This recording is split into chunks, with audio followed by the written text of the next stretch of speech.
चलो कल हम लोग क्या पढ़ रहे थे?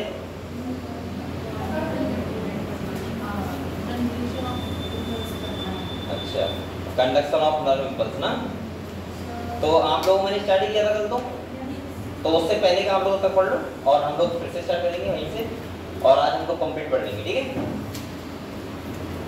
चलो तो वहां तक तैयार करो बैठ के। आप लोगों ने आंसर भी वो मैच किया? कितने नंबर इसके आ रहे हैं भाई बायोलॉजी में? बायोलॉजी में बताओ, समय बताओ ऐसे कितने बच्चे के 70 प्लस सही है बायोलॉजी में? है क्या ऐसा? चेक किया नहीं गया? बताओ कितने आने वाले तुम बताओ। मुस्कान बताओ कितने आ रहे हैं?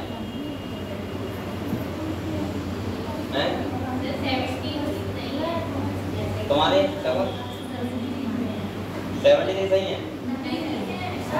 60 है? 50 हैं? 20? तो आप लोग गलती कहाँ कर रहे हो भाई? एनिमल टिश्यू में लग रहा है आप लोगों को थोड़ा दिक्कत कर गया होगा ना। और तो अच्छा ये बताओ सुनो, हालांकि मुझे क्लास रहेगी तो कल मैं थोड़ा घर चला गया तो उस चक्कर से प्रॉब्लम थोड़ी हुई थी, आपको क्लास नहीं ले पाया, वरना मैं एक बार आपको वो टेस्ट से सॉल्व करवाऊंगा तो आपको पता लगेगा। कोई क्वेश्चन ऐसा तो समझिए बाहर का हो या फिर ऐसा एक्स्ट्रा हो, या आपको वो ऐसे समझ ना आया हो कि ये तो बात पता नहीं कहाँ से पूछ गई है। तो इसका मतलब और यहाँ पे किस किस से तुमने मिलाया? तुमने रश्मि मिलाया? कितने बार है सही? मतलब टोटल किसी बच्चे की 400 नंबर आने नहीं आ रहे हैं। फिजिक्स में कितने आ रहे हैं?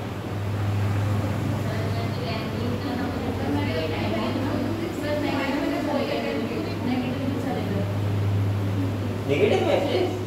अरे जैसे भी मतलब वो सही जिसके सही होने थे उसमें नेगेटिव पे चलेगा, नहीं तो बहुत ज्यादा। और पीछे तुम लोगों के चेक भी किया हो ऐसे ही खाली? चलो कोई बात नहीं, आपका रेट मिल जाएगा शाम को। और आपकी 2 दिन छुट्टी रहेगी लग रहा है, कल और परसों। कल क्या है? रामनवमी, परसों दशहरा। आप लोग मेला देखना आराम से, और ठीक है। चलो कल हम लोगों ने बेटा स्टार्ट किया था, एक चैप्टर हमारा चल रहा है जिसका नाम क्या है? हम लोग कौन चैप्टर पढ़ रहे हैं? न्यूरल कंट्रोल एंड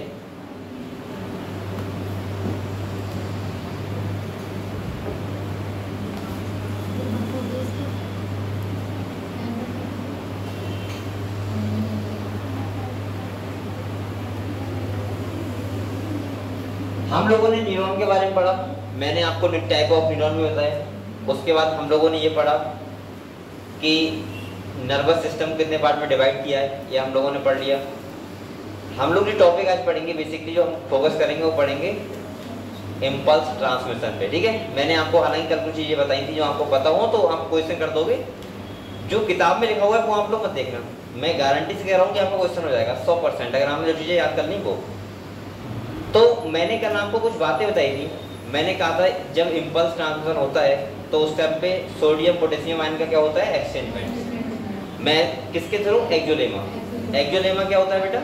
एक्सोन का मेम्ब्रेन। अच्छा ये बात आपको समझ में आई? फास्ट कैसे होता है? देखो यहाँ समझो आप लोग। मान लो ये एक्सोन है, क्या है बच्चों?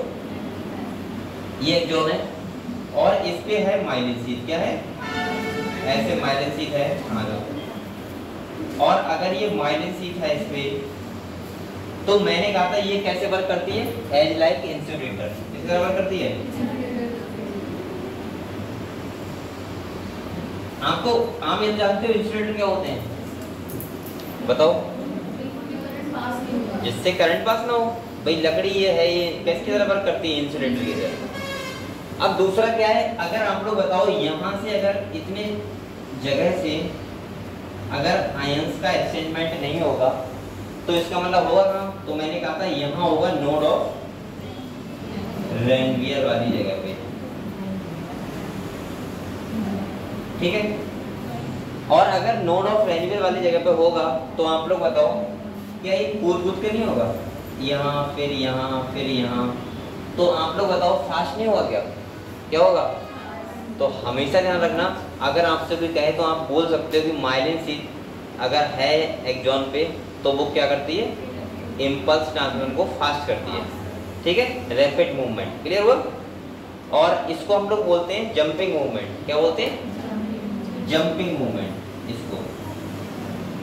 और जंपिंग का मतलब ही होता है बेटा फास्ट करना।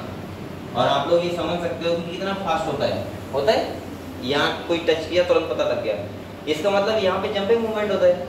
और ये कब होता है, जब माइलिन शीथ होती है। अगर माइलिन शीथ नहीं होगी तो पूरी एक्सोलेमा होगा, तो कैसा होगा, स्लो होगा, और वैसे कैसे होगा, फास्ट होगा, समझ गए। तो ऐसे करता है माइलिन शीथ किसी भी नर्व इम्पल्स को फास्ट। ये बात अगर दे रहा बेटा सबको रख रहा हूँ।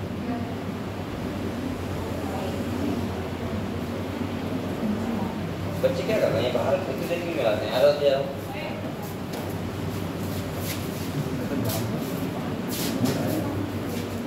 जाओ, फिर अभी जाओ, फिर बात क्या होगी।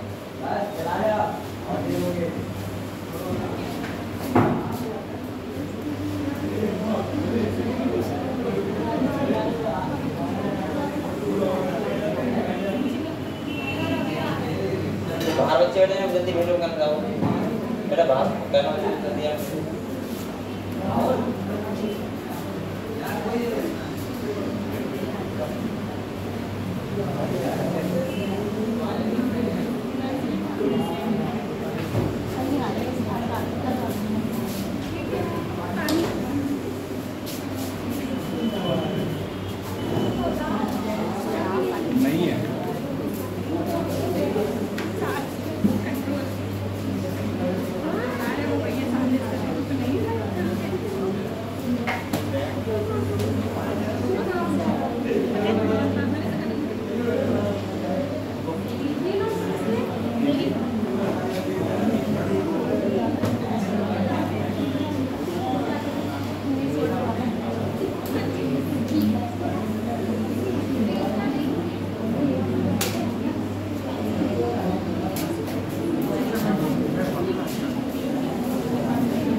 बच्चे पढ़े हैं, ठीक है। तो कल मैं आपको ये बता रहा था, अगर हम देखें बेटा, बोलो मत कभी,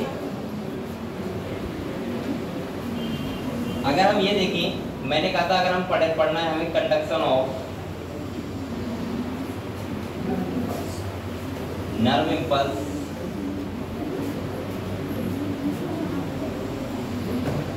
तो मैंने आपको क्या बताया था, कंप्लीट पढ़ना है तो हम पहले क्या पढ़ेंगे, एक्सोलेमा पे, और उसके बाद पढ़ेंगे साइनेप्सिस। तो जो पहले मैं बात कर रहा हूँ किसकी कर रहा हूँ बेटा, एक्सोलेमा। और एक्सोलेमा का मतलब क्या होता है, एक्सॉन की मेम्ब्रेन, उसको क्या बोलते हैं, एक्सोलेमा। और दूसरा जो मैंने बताया था, अगर हम पढ़ने साइनेप्सिस वाली जगह पे, कैसे पढ़ने, तो कंप्लीट ट्रांसमिशन हो जाएगा इम्पल्स का, यानी कि दोनों जगह अगर हम पढ़ने तो क्या हो जाएगा बच्चों, कंप्लीट ट्रांसमिशन।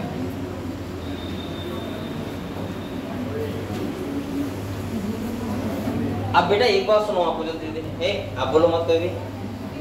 मैंने कहा था आप लोग अगर किताब से पढ़ोगे तो आपको बहुत सारी बातें समझ नहीं आएंगी और आप लोग क्वेश्चन नहीं कर पाओगे, ये मैंने कंफर्म बताया।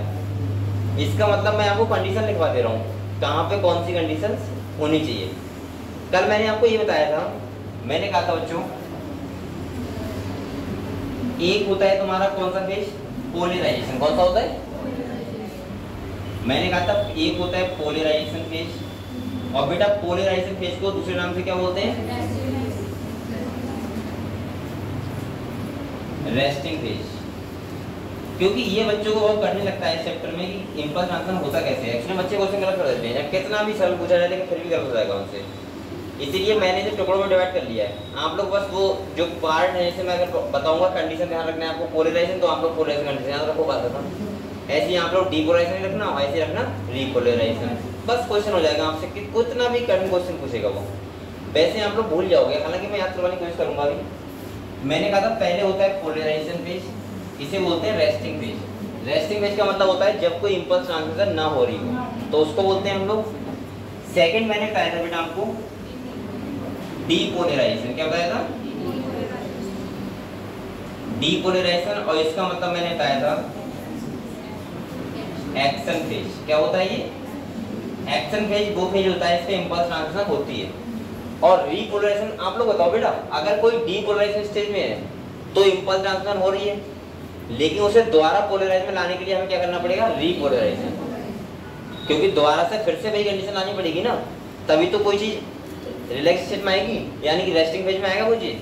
तो उस फेज को हम लोग बोलते हैं नंबर 3 रीपोलराइजेशन। पहले मुझे ये बताओ आप लोग, ये कहानी आप लोग समझ गए इतनी? देखो एक बार फिर सुनो। सबसे पहले अगर आप लोग नॉर्मल स्टेज में हो, कोई स्टिमुलाई नहीं आ रही है, तो उस कंडीशन में क्या बोलते हैं? पोलराइजेशन, यानी कि रेस्टिंग फेज, अभी कोई भी इंपल्स ट्रांसमिशन नहीं हो रहा है। जैसे ही कोई मैंने टेस्ट किया, अब यहाँ पे क्या हुआ? इंपल्स जनरेट हो गई, एक्शन पोटेंशियल जनरेट हो गया, और अगर इंपल्स हमारे ब्रेन तक जाएगी तो उस फेज को हम लोग बोलेंगे डीपोलराइजेशन, यानी कि एक्शन फेज। और एक्शन के बाद आप लोग बताओ फिर से एक नॉर्मल कंडीशन आनी है, तो उसको बोलते हैं रीपोलराइजेशन। पहले ये बताओ इतनी कंडीशन समझ गए आप?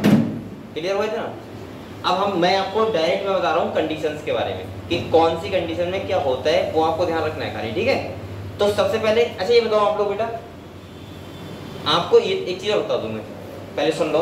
हम सारे फेज लिखते हुए चलेंगे और आप लोग आराम से वाले टॉपिक पढ़ लो कि नर्वस सिस्टम अगर आपको ये समझ में आ गया तो इसका मतलब इसमें और कुछ भी नहीं है, क्योंकि आपने न्यूरॉन के बारे में पढ़ा है। लास्ट हमारा टॉपिक क्या है? ब्रेन।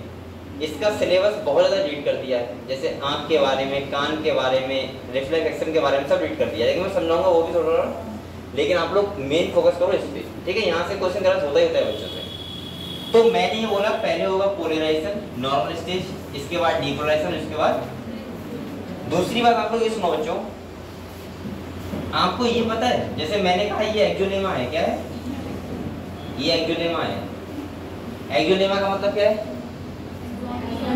एक्सॉन की मेम्ब्रेन। अगर मैं यहाँ पे ये लिख दूं ECF, आप लोग समझ जाओगे इसको? इसका मतलब है एक्सॉन के बाहर, यानी कि एक्स्ट्रा सेलुलर फ्लूइड। और अगर मैं यहाँ लिख दूं ICF तो आप समझ जाओगे? Intra cellular fluid. ये अगर आपको ऐसा समझ नहीं आ रहा हो तो आप लोग यहाँ लिख सकते हो इनसाइड, और यहाँ लिख लो आउटसाइड। यानी कि इसका मतलब ये है कि जब मैंने एक्सॉन आपको पढ़ाया था, मतलब जब वो समझ लो आप लोग यहाँ पे किसकी बात चल रही है। ये एक्सॉन है, एक्सॉन है, तो ये हो गया इनसाइड, ये हो गई एक्सोलेमा, और ये हो गया आउटर साइड। हमें बस इतना ध्यान रखना है कि चार्ज किधर कौन सा है, कौन से फेज में कौन सा चार्ज कहाँ पे रहेगा, समझ गए आप लोग? अब आप लोग एक बात समझो मेरी, अगर बेटा यहाँ पे आयंस है, मान लिया सोडियम आयंस होते हैं, पोटेशियम आयंस होते हैं, मैंने कहा था सोडियम पोटेशियम आयंस का एक्सचेंजमेंट होता है तो इंपल्स ट्रांसमिशन होती है, बताया था आपको। लेकिन ये करता कौन है? ट्रांसमिशन। मेम्ब्रेन से एक इधर उधर अगर कोई चीज भेजनी है तो कौन भेजता है? आपको मैंने बताया दो चीजें होती हैं, एक होता है बेटा चैनल, जो बताऊंगा सोडियम पोटेशियम चैनल, और एक होते हैं गेट। पता है आपको? सोडियम गेट और पोटेशियम गेट, पता है आपको? बस डिफरेंस इतना है कि आपको पता होना चाहिए कि जो गेट होते हैं उन्हें हम ओपन और क्लोज कर सकते हैं, क्योंकि सोडियम गेट और पोटेशियम गेट क्या होते हैं? अलग अलग। और सोडियम पोटेशियम चैनल क्या होता है? एक साथ होता है। और आपको मैंने आपको ये बताया भी था बेटा, जब मैंने आपको बताया था एक्शन, वो मैं आपको बताया था वो एक्टिव ट्रांसपोर्ट बताया था मैंने, तो वहां पे मैंने आपको एग्जांपल में क्या लिखवाया था? हाँ, सोडियम पोटेशियम पंप लिखवाया था ना। हाँ सॉरी, वो गेट होता है दूसरा, ठीक है। तो इसका मतलब पंप लिखवाया था, इसका मतलब ये है कि वहां पे एनर्जी की रिक्वायरमेंट होती है, सही है। और एक क्या होता है? गेट होता है, सोडियम गेट और पोटेशियम गेट, सही है। तो सोडियम और पोटेशियम गेट अलग अलग होते हैं, ये ध्यान रखना। दूसरा, हम गेट को ओपन और क्लोज कर सकते हैं, ये बात क्लियर है? इसमें गेट में नहीं, चैनल में यानी कि पंप में होती है, ठीक है। दूसरा क्योंकि वो कैसे होते हैं, कंसंट्रेशन के अगेंस्ट काम वर्क करते हैं, ठीक है। अब आप लोग यहाँ समझो, तो इसका मतलब ये आप लोग समझो, पहले तो ये समझ के बात कहाँ की हो रही है, एक्सोलेमा क्या है समझ के, आईसीएफ की बात मैं क्या कर रहा हूँ इस वाले की, और ईसीएम मतलब बाहर साइड में। और मैंने कहा था माइलेंस होती है तो वहाँ पे कोई भी आयंस का एक्सचेंजमेंट नहीं होता है। कहाँ होता है, नोड ऑफ लेनवीज वाली जगह पे, और इसीलिए इसको बोलते हैं हम लोग जंपिंग मूवमेंट, क्योंकि यहाँ होगा फिर यहाँ होगा फिर यहाँ होगा, इसको बोलते हैं जंपिंग मूवमेंट। अगर आपसे कोई कहे कि बताओ माइलिन शीट का काम क्या होता है, तो आप बोलोगे माइलिन शीट का काम होता है इम्पल्स ट्रांसमिशन को फास्ट करना। क्या होता है, इम्पल्स ट्रांसमिशन को फास्ट करना। अब बेटा यहाँ पे आप लोग देख सकते हो, मैं ये तो ECF है, ये ICF, और ये क्या हो गया एक्सोलेमा। मैंने एक बात आप लोग ध्यान रखना, अगर 3 सोडियम बाहर जाएंगे तो 2 पोटेशियम क्या आएंगे अंदर, सही है। और एक बात, दूसरी बात सुनो, मैंने कहा था एक क्या होता है बेटा सोडियम गेट, क्या होता है सोडियम गेट, और एक होता है पोटेशियम गेट। कौन सा होता है, पोटेशियम गेट। हम गेट को, सोडियम गेट और पोटेशियम गेट को according to conditions close open कर सकते हैं, और चैनल का जो रेशियो रहेगा वो हमेशा कैसा रहेगा पंप का 3:2। ये बात ध्यान रखना आप लोग, क्योंकि अगर आप लोग बताओ बेटा अगर ये नहीं रहेगा तो क्या जो सोडियम पोटेशियम आयंस है वो क्या इक्विलिब्रियम नहीं पहुंच जाएंगे, और अगर इक्विलिब्रियम पर रहेंगे तो इसका मतलब ये है कि पोलराइजेशन से डिपोलराइजेशन नहीं होगा कभी। वो तभी तो होगा जब कंसंट्रेशन ग्रेडियंट बनेगा, और वो कब बनेगा, जब ये रहेगा 3:2। इतनी बात पल्ले पड़ गई। मैंने क्या बोला अभी तक, सोडियम पोटेशियम क्या होते हैं पंप, और ये क्या होते हैं गेट। गेट अलग अलग होते हैं, सोडियम गेट अलग और पोटेशियम गेट अलग। यहाँ पे एनर्जी रिक्वायरमेंट होती है, यहाँ पे। दूसरा आपको ध्यान रखना है कि कौन सी कंडीशन में ये गेट ओपन कौन सा रहता है, और कौन सी कंडीशन में कौन सा गेट क्लोज रहता है, और इनका आयन का एक्सचेंजमेंट ऐसे होता है। समझ गए ये बात। अब मैं आपको डायरेक्ट कंडीशन बता रहा हूँ, सुनो। देखो सबसे पहले मैंने कंडीशन बताया था बेटा आपको अभी, पोलराइजेशन स्टेट। कौन सा बताया था यार, एक 3 वर्ड एक साथ लिखते हैं ज़्यादा अच्छा रहेगा ना। पहला अगर हम बात करें तो होता है पोलराइजेशन स्टेट।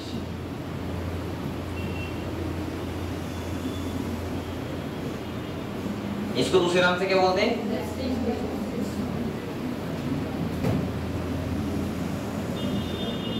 अब सुनो यहाँ पे, अगर मैं यहाँ पे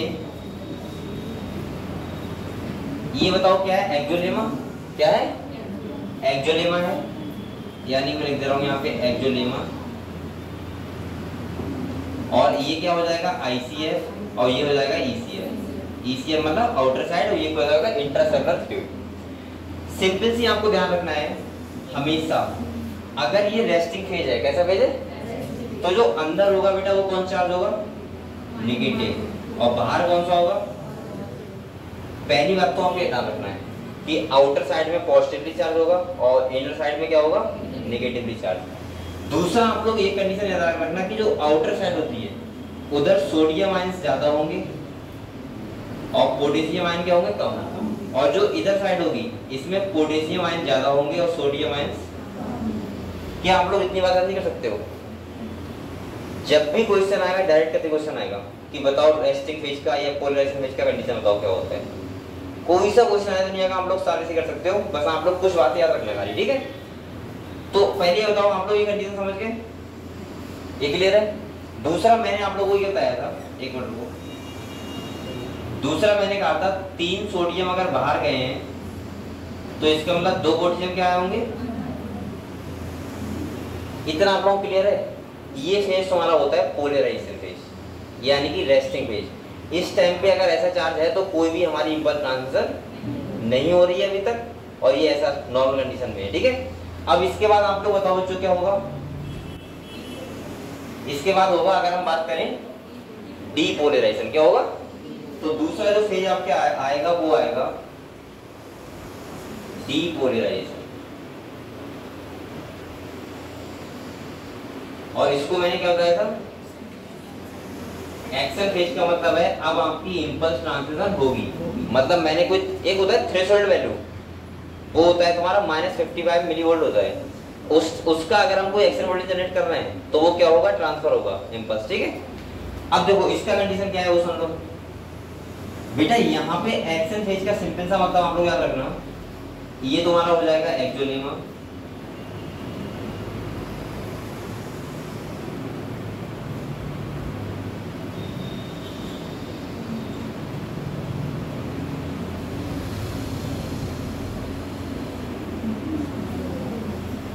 ये क्या हो जाएगा आउटर साइड, और ये क्या हो जाएगी इनर साइड। ठीक है, अब ये कौन सा पेज है एक्शन पेज। मैं एक्शन पेज क्या बता रहा हूँ। ठीक है, एक्शन पेज में आप लोग हमेशा ध्यान रखना अंदर होगा पॉजिटिव चार्ज और बाहर होगा नेगेटिव चार्ज, पहली बार। ठीक है, दूसरा आपको ध्यान रखना है बेटा, यहाँ पे अगर अंदर पॉजिटिव चार्ज है तो आप लोग बताओ अंदर कौन से आयन ज्यादा होंगे, सोडियम आयन।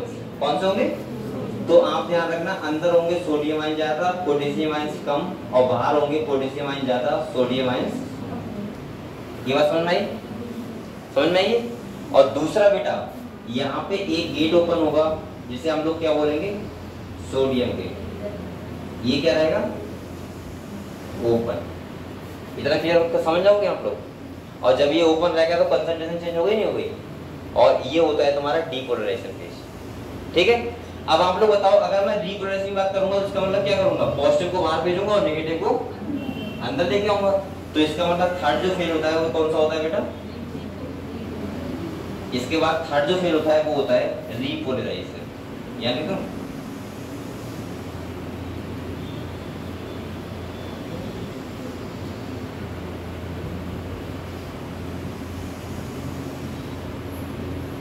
इस पे क्या होगा देखो, अब यहाँ पे अगर मैं ये करूंगा तो आप लोग बताओ पॉजिटिव को कहाँ भेजूंगा, बाहर, और नेगेटिव को कहाँ लेके आऊंगा, अंदर। तो सिंपल सा ये है कि ये फिर से बैकअप होगा, और मैं यहाँ लिख दूंगा आप लोगों के लिए आराम से पॉजिटिव पॉजिटिव, और अंदर क्या होगा नेगेटिव। ये होता है एक्सोलेमा, और इसका मतलब यहाँ पे मैं बोल सकता हूँ, अच्छा इसका मतलब ये हुआ होगा कि पोटेशियम गेट ओपन हुआ होगा ना, इस वाली कंडीशन में क्या हुआ होगा, ओपन। तो यहाँ पे क्योंकि अंदर देखो पॉजिटिव था, सही है, और यहाँ पे सोडियम गेट ओपन होता है, पोटेशियम गेट क्या होता है, क्लोज।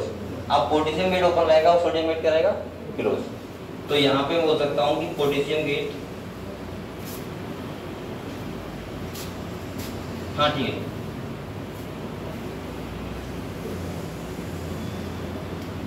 यहाँ पे पोटेशियम गेट क्या रहेगा, ओपन। और दूसरा आपको पता है ये वाली कंडीशन रहेगी, और ये क्या है एक्सोलेमा, ये क्या है ECF, और ये क्या है बच्चों ICF। ये समझ गए आप लोग। और दूसरा फिर से वही कंडीशन आ जाएगी, और इसके बाद फाइनली जो होता है वो क्या होता है, फिर से पोलराइजेशन। समझ गए, ऐसे होता है कोई भी इंपल्स ट्रांसमिशन। यानी कि पहले पॉजिटिव पहले क्या होगा, अंदर नेगेटिव बाहर पॉजिटिव, उसके बाद सेकंड कंडीशन क्या होगा, अंदर पॉजिटिव, और इसके बाद क्या होगा, फिर से ये ट्रांसमिशन होगा। ठीक है, दूसरा आप लोग थोड़ी डिस्टेंस के बीच में रखना, मैं कुछ चीजें और लिखवाऊंगा अभी हमसे। ठीक है, तो आप लोग पहले ये बना लो पूरा, यहाँ हेडिंग डालो कंप्लीट इंपल्स ट्रांसमिशन।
अच्छा, अगर आपसे एक्शन पोटेंशियल पूछ जाए कितना होता है तो बता दोगे? मतलब यहाँ बोला जाए कितना मिलीवोल्ट चार्ज रहता है, मतलब कितना पोटेंशियल रहता है, पता है आपको? आप लिख लो, जो आपका रेस्टिंग फेज होता है उसमें लिखो -50 से -90 मिलीवोल्ट, जो हमारा होता है रेस्टिंग पोटेंशियल। क्या होता है ये दिखा दे रहा हूँ आप लोगों को। यहाँ पे आप लिख लेना रेस्टिंग पोटेंशियल, कोई भी पूछ सकता है।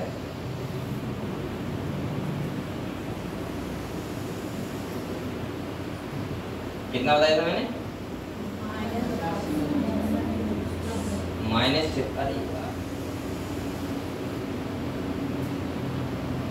-50 से 90 मिलीवोल्ट।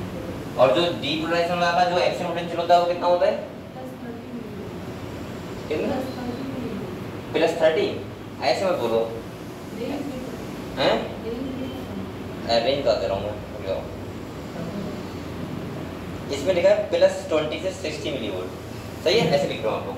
तो अगर एक्शन पोटेंशियल मिल रहा है तो आप लोग बता देना। हाँ, एवरेज उतना ही रहेगा, ठीक है। यानी 20 से 60 मिलीवोल्ट पॉजिटिव में, ठीक है। और बेटा थ्रेशोल्ड पोटेंशियल आपको होता है, थ्रेशोल्ड वो होता है कितना? -55। इसका मतलब ये हुआ कि अगर -55 मिलीवोल्ट का हम पोटेंशियल देंगे तभी कोई इंपल्स ट्रांसमिशन होगा, वरना नहीं होगा, ठीक है।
आप लोग यहाँ पे बेटा एक चीज और लिखें ना, यहाँ लिखना इधर थ्रेशोल्ड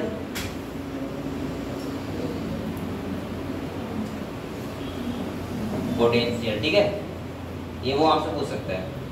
और इसकी कितना होता है बेटा, ठीक है, ये लिखे ना आपको ऐसे। यानी कि इतना पोटेंशियल होगा तभी कोई भी इंपल्स जनरेट होगी, एक्सेलरेशन जनरेट होगा।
सोल्ड।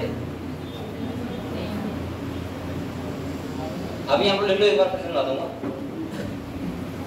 आप लोग ये कंडीशन याद रखोगे बेटा। पहली बात तो आप लोग पता है दो कंडीशन याद रखना, ये वाली और ये वाली। और 100% मैं बता रहा हूँ, कोई क्वेश्चन गलत नहीं होगा, हो जाए तो मुझे बताना, ठीक है कि सर ये वाला कैसे गलत हुआ। बस आप लोग ये कंडीशन याद रखना खाली बस। वो आपसे डायरेक्ट पूछता है कि बताओ कौन सा तार किधर होगा, बच्चे भूल जाते हैं बेसिकली, ठीक है। किस रेशियो में चैनल वो पंप से क्या जाएगा, सोडियम पोटेशियम जाएगा 3:2 में, पता है आपको। 3 सोडियम अगर बाहर जाएंगे 2 पोटेशियम अंदर आएंगे। दूसरा सोडियम गेट और पोटेशियम गेट के बारे में पूछ सकता है। एनर्जी रिक्वायरमेंट यहाँ पे नहीं होता है, कंडीशन तय करता है कि कंसंट्रेशन कितना ज्यादा है किधर कम है, बस। दूसरा लिख लिया पहले आपने, फिर समझाऊंगा। देखिए सब बच्चों,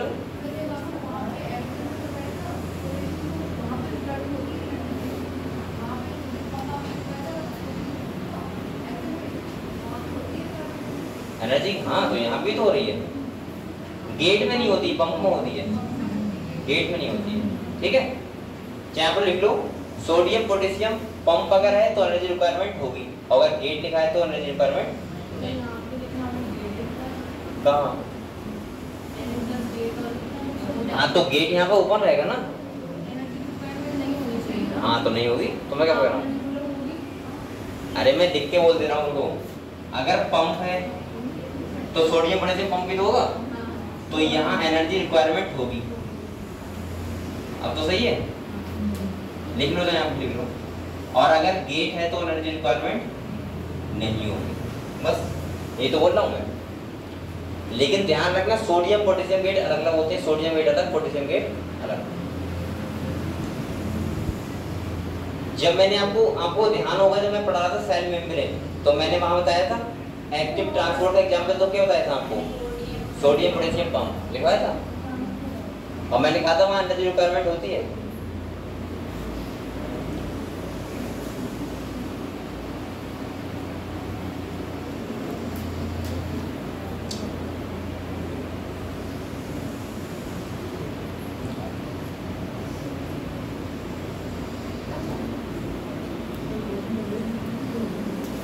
अब 2 दिन छुट्टी है, आप लोग क्या करोगे बेटा, मौज मस्ती नहीं करोगे, दशहरा का मेला नहीं घूमेगा हम लोग। आप लोग क्या करोगे, क्वेश्चन लगाओगे, ठीक है। जितना पढ़ा लिया अभी तक आपको कंप्लीट करना है बैठ घर पे, क्योंकि अभी भी आपका परफॉर्मेंस वो वाला आ नहीं रहा है जो आप लाना चाह रहे हो, और वो जब तक नहीं आएगा तब तक काम नहीं चलेगा। क्योंकि आप लोग बार बार पढ़ो, और गलतियां फिर कहाँ हो रही है उनको एक बार देखो कि गलतियां क्यों कर रहे हो, ठीक है। और लगातार पढ़ोगे, लगातार यही तरीका और क्या हो सकता है।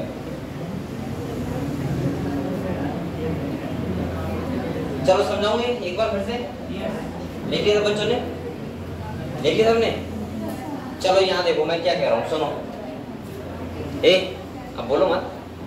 मैं ये कह रहा हूं कि जब भी हमारा कोई भी इंपल्स ट्रांसमिशन होता है, सही है, आपको पता है न्यूरॉन थ्रो होता है, तो हम सबसे पहले पढ़ते हैं ऑन एक्सॉन। कहाँ पढ़ते हैं? एक्सॉन। एक्सॉन मतलब होता है एक्सोलेमा। अगर मैं एक्सोलेमा पढ़ लूँ कि इंपल्स ट्रांसमिशन कैसे हो रहा है, और दूसरा मैं कहाँ पढ़ लूँ, साइनेप्सिस पे, तो मैंने कहा था कंप्लीट हमारा हो जाता है इंपल्स ट्रांसमिशन। आप लोग ये समझ पा रहे हो साइनेप्सिस क्या होता है?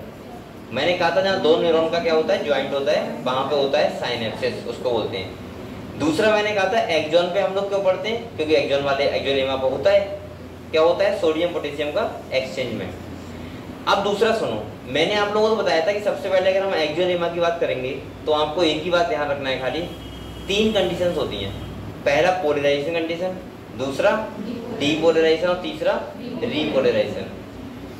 पोलराइजेशन का मतलब होता है रेस्टिंग फेज। रेस्टिंग फेज का मतलब होता है जब कोई भी इंपल्स ट्रांसमिशन नहीं हो रहा है, ठीक है, नॉर्मल कंडीशन है, तो उस टाइम पे कंडीशन क्या बोलेंगे हम लोग, पोलराइजेशन स्टेज।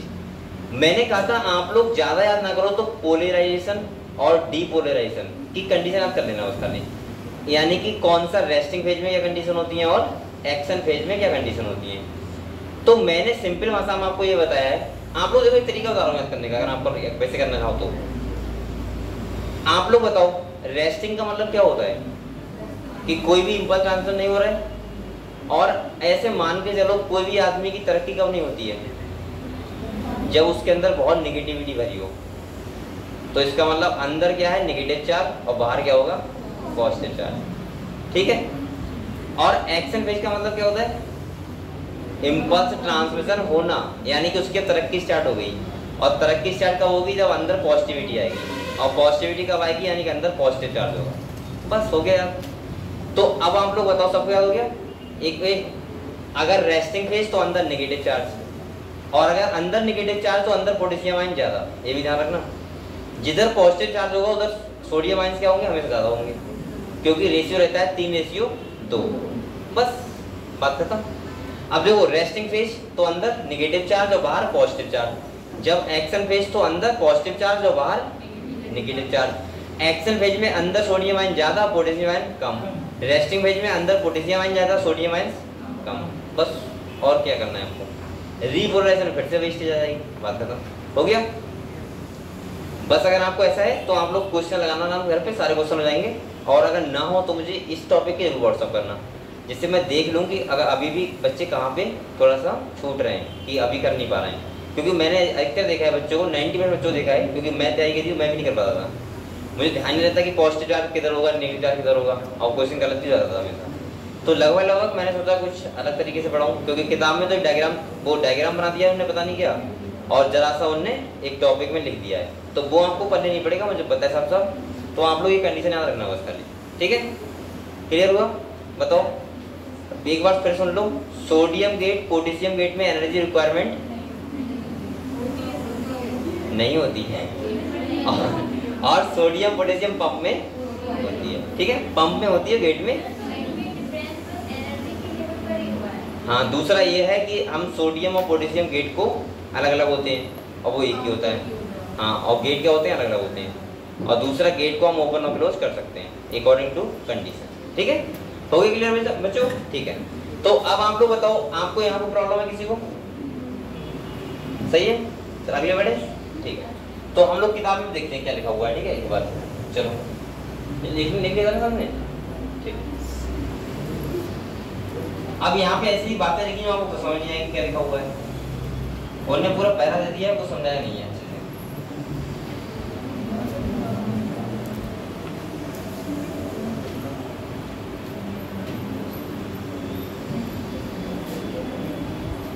कल हम लोगों ने कहाँ तक पढ़ लिया बेटा, बताओ? ये पढ़ लिया था ना, यहाँ से पढ़ेंगे हम लोग, ठीक है। तो अब हमारा टॉपिक है generation and conduction of nerve impulse, यानी कि इम्पल्स का ट्रांसमिशन कैसे होता है। ये तो बात आपको समझ में आ रही है ना, कि इम्पल्स ट्रांसमिशन कैसे होता है। होता भी है तो पता चल गया। ऐसा तो नहीं आपको लग रहा है कि टच कर रहा है तो पता तो लगेगा ही, तो बच्चे से कहेंगे जब कोई टच करेगा पता तो लगेगा ही, लेकिन बेटा तब लगेगा जब हमारे अंदर कोई भी इम्पल्स ट्रांसमिशन होगा।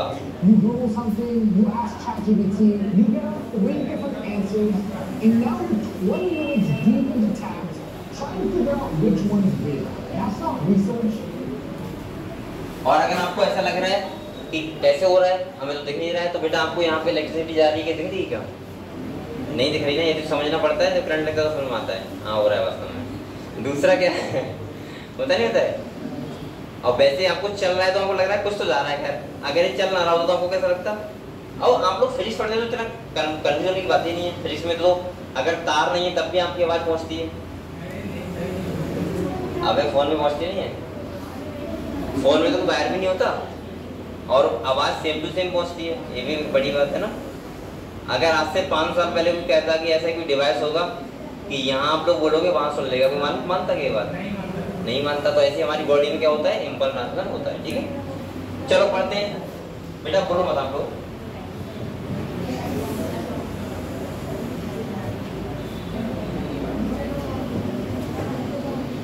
देखो आप बोलो मत कोई भी। कह रहा है neurons are excitable cell because their membranes are in a polarised stage. कौन सी स्टेज में बता रहे हैं? पोलराइज्ड।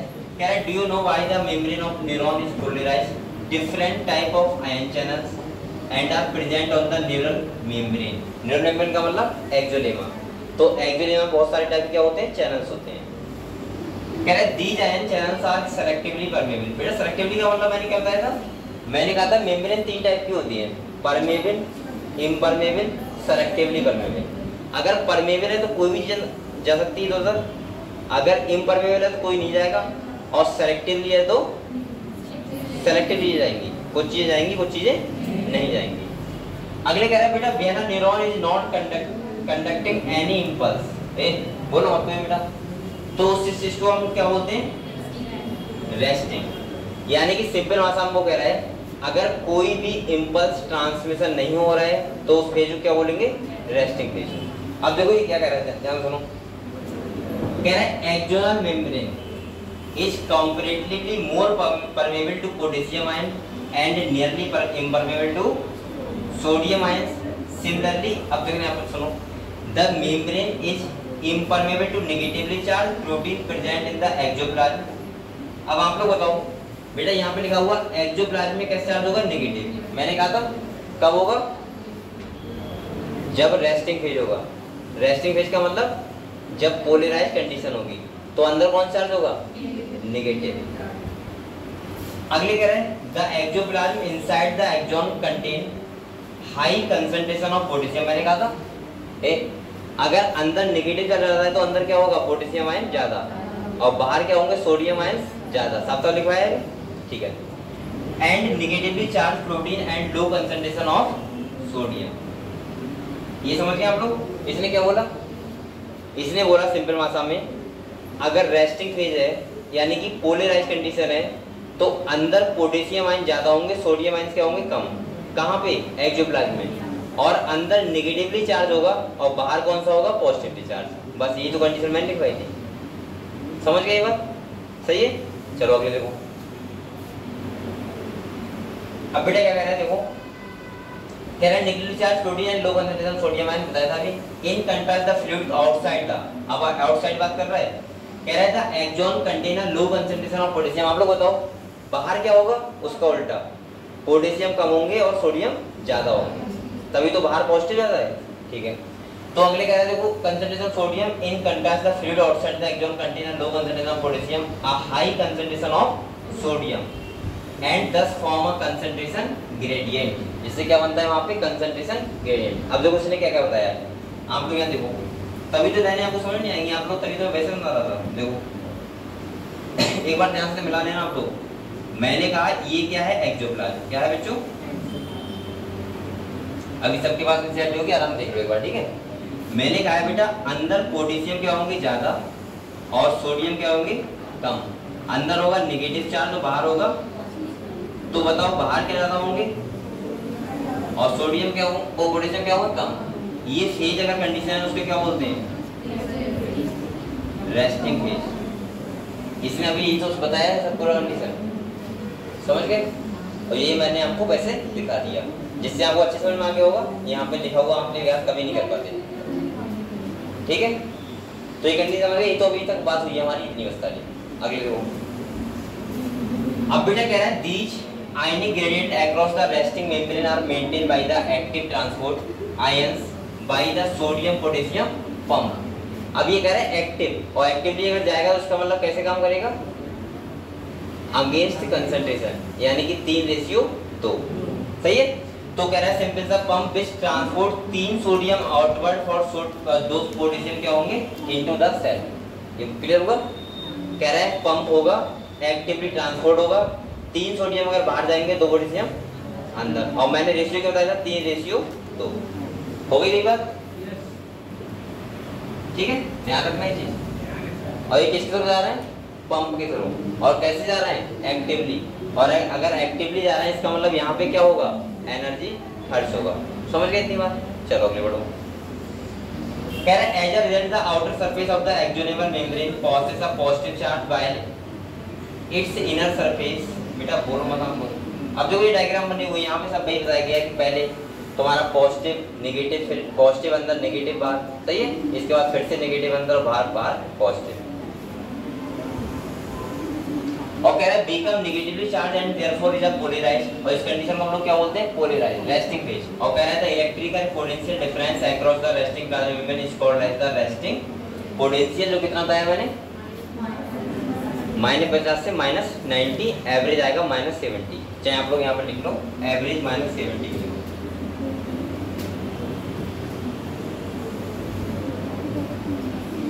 -70 मिली, ये माइनस है, ठीक है। और दूसरी बात ध्यान रखो बेटा, आप लोग यहाँ पे कंडीशन से अलग ना, वरना ये हवा की तरह उड़ जाएगा, पल्ले किसी नहीं पड़ेगा। क्या हुआ था यहाँ पे, मैं बार बार कह रहा हूँ, इसलिए जो मैंने बताया वो ध्यान रखना, वरना ये कहोगे चल क्या रहा था अभी तक, सही है। ये सपने नहीं को बात हो जाती है, कहता है ये क्या हुआ यार, इसीलिए बता रहा हूँ, इस बातें मत करो, चुपचाप सुन लो यहाँ पे। अगले देखो क्या कहा बेटा, तो अभी तक कंडीशन थी रेस्टिंग फेज की, सही है।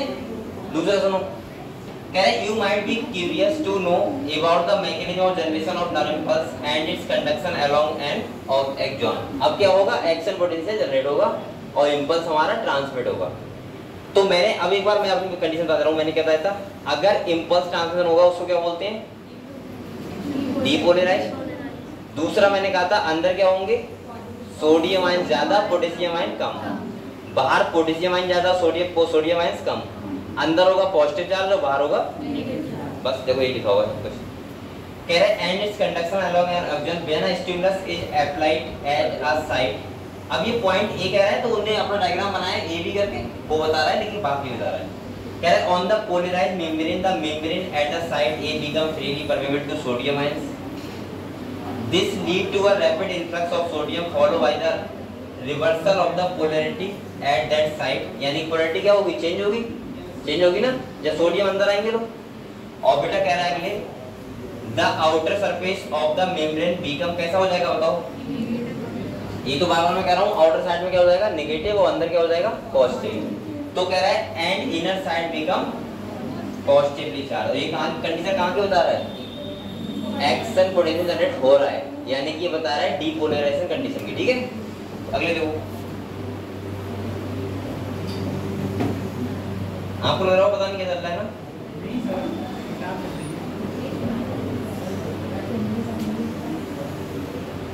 अगर डायग्राम ना बनवाता उस टाइम तो आपको लगता तो घर किताब पढ़ के क्या चल रहा है मुझे पता है ना कहाँ आप सुन सकते हो क्या चल रहा है।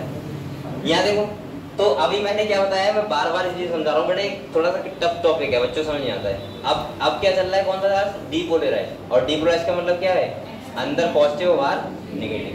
तो देखो क्या लिखा है, inner side become positively charge, the polarity of the membrane at the side is thus reverse and hence depolarised. The electrical potential difference across the plasma membrane at the side A is called the action. और बेटा ये कितना होता है, +30 millivolt, ठीक है। और मैंने कितना बताया, 20 से 60 मिलीवोल्ट तक का कोई ऑप्शन है तो आपको लगा देना, ठीक है। और थ्रेशोल्ड वैल्यू क्या होती है, -55 मिलीवोल्ट, जिस पे कोई भी एक्शन पोटेंशियल जनरेट होता है। अब आपको ये समझ में आ रहा है क्या मैं बोल रहा हूँ, देखो एक बात सुनो, मान लिया आपका बॉडी है, अब मैं कोई कहता है छोटे से एकदम बाल से, या बाल नहीं रुई का वो ले लूँ और हल्के से करूँ, क्या बताओ आपके ब्रेन को पता लगेगा, नहीं। अगर -55 मिलीवोल्ट का एक्शन पोटेंशियल जनरेट नहीं हो पाया तो आपके ब्रेन को पता नहीं लगेगा। उतना करने के लिए आपको क्या करना पड़ता है, उतना पोटेंशियल देना पड़ता है। अगर कह रहा है एक विच, तुम बेटा इधर नहीं देख रहे हो तो पानी देख रहे हो, कह रहा है which is in fact term as a nerve impulse at site immediately at the axon. Membrane has a positive charge on the outer surface and a negative charge on its inner surface. As a result, a current flow on the inner surface from side A to side B. On the outer surface, current flow from side B to side A. To complete the circuit of current flow, hence the polarity at the side is reversed and an action potential is generated at side B. Thus, the impulse generate at site A. अब इस at site A at site B वही बताना है ना, पहले क्या होगा बाद में क्या होगा, फिर से वही होगा, फिर से वही बाद में भी होगा। बेटा इसके बाद कह रहा है generate site B, thus the impulse generate at site A arrive to the site B, the sequence is repeated along the length of the axon. पूरे एक्सॉन पे होगा ऐसा ही लगातार, क्या होगा, पहले पोलराइज, फिर डीपोलराइज, फिर डीपोलराइज, फिर डीपोलराइज, फिर डीपोलराइज, ठीक है, लगातार ही चलता रहेगा। और कह रहा है बेटा अगले कह रहे हैं the sequence is repeated along the length of the axon and consequently the impulse is conducted। और the कहना था rise in the stimulus induced permeability to sodium is extremely short lived। It is quickly followed by rise in permeability of potassium ion within a fraction of a second। Potassium diffuse outside the membrane and restore the resting potential of the membrane at the site of excitation and the fiber become once more responsive to further stimulation। अब देखो आप लोग एक बात सुनो, यहाँ पे आप लोग खाली बस डीपोलराइजेशन और रिपोलराइजेशन कंडीशन याद कर लो और कहीं से भी क्वेश्चन नहीं आएगा, समझ गए। और आप लोग यहाँ पे कुछ भी मत देखना कभी, बस खाली आप लोग क्या कर लेना, वो कंडीशन याद कर लेना, ठीक है। पहले क्या होगा, पोलराइजेशन कंडीशन, तो पोलराइजेशन, डीपोलराइजेशन, उसके बाद रिपोलराइजेशन। अच्छा कभी कभी ऐसे स्टार्ट कर देता है डीपोलराइजेशन फिर री, तो फिर क्या होगा पोलराइजेशन, ठीक है। अगर वो कह रहा है कि एक्सटर्नल वोल्टेज जनरेट हो रहा है तो पहले क्या आएगा डीपोलराइज, फिर री और फिर पोलराइज, ठीक है, फिर से डीपोलराइज, ऐसे हो जाएगा, ठीक है। तो वो कैसे भी आपसे पूछे आप बता सकते हो आराम से। यहाँ ये बताओ मुझे, कोई बच्चा दोबारा कुछ पूछना चाहता है मुझसे, तो फिर हम अगले बढ़े साइनेप्सिस पे, यानी कि इस वाले पे, ये साइनेप्सिस क्या होता है पढ़ेंगे। तो बेटा अब आप लोगों ने ये देख लिया कि एक्सॉन वाले पार्ट में कैसे हो रहा है, अब दूसरा हम लोग पढ़ेंगे साइनेप्सिस पे कैसे हो रहा है। तो देखो पहले मैं सलाह दे रहा हूँ, उसके बाद देखो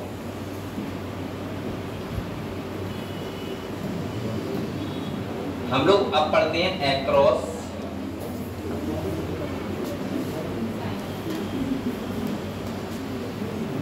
साइनेप्सिस। यहाँ पे देखो बच्चों, मैंने कल आपको ये बताया था साइनेप्सिस क्या होता है, देखो समझ लीजिएगा फिर से। मैंने कहा है ये क्या है डेंड्राइट्स, और इसके बाद बेटा ये क्या है साइटोन, और ये क्या है एक्सॉन, और मैंने आपसे कहा था इसके बाद ये क्या होंगे एक्सॉन टर्मिनल, ऐसे होते हैं। फिर से दूसरे डेंड्राइट्स, साइटोन और फिर से एक्सॉन टर्मिनल, ये बताया था आपको। मैंने कहा था ये है डेंड्राइट्स, क्या है बच्चों, ये है साइटोन और ये है एक्सॉन। ये इस न्यूरॉन को बोलेंगे पेरीसाइनेप्टिक न्यूरॉन, क्या बोलेंगे बच्चों,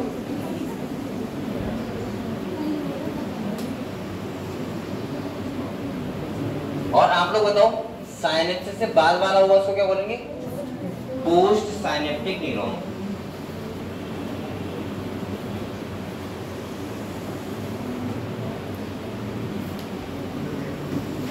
और जो ये है इधर देखो, ये इसको बोलते हैं साइनेप्सिस।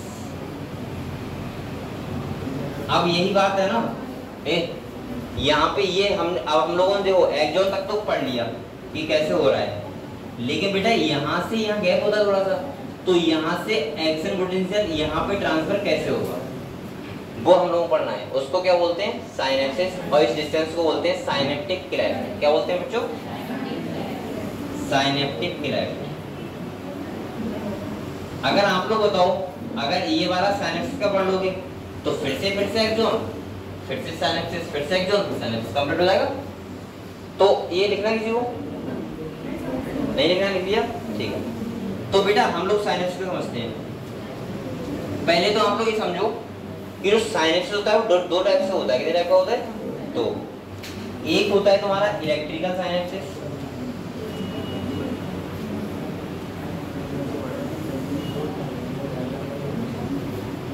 एक होता है केमिकल साइनेप्सिस।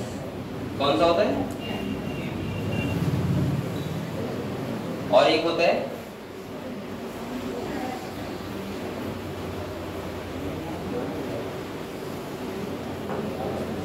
इलेक्ट्रिकल, ठीक है। दूसरा सुनो, इसमें डिफरेंस क्या होता है वो समझ लो।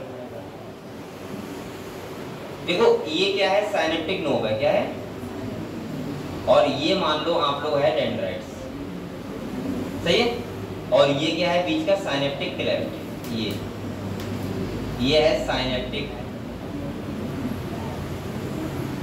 क्लेफ्ट, ये है। और ये क्या है बच्चों, डेंड्राइट्स, और ये क्या होगी साइनेप्टिक नोब, ठीक है। अब आपको डिफरेंस क्या होता है वो समझो आप लोग। जैसे पहला डिफरेंस बेटा होता है केमिकल साइनेप्सिस जो होता है उसमें साइनेप्टिक क्लेफ्ट जो होता है उसकी डिस्टेंस क्या होती है, ज्यादा। क्या होता है, ज्यादा। मैं ऐसे बोल सकता हूं कि साइनेप्टिक क्लेफ्ट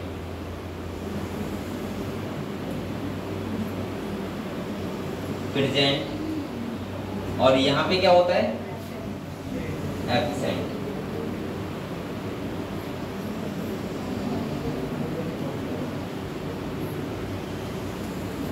ऑलमोस्ट एब्सेंट होता है। दूसरा सुनो, यहाँ पे जरूरत पड़ती है, यहाँ पे इसकी न्यूरोट्रांसमीटर,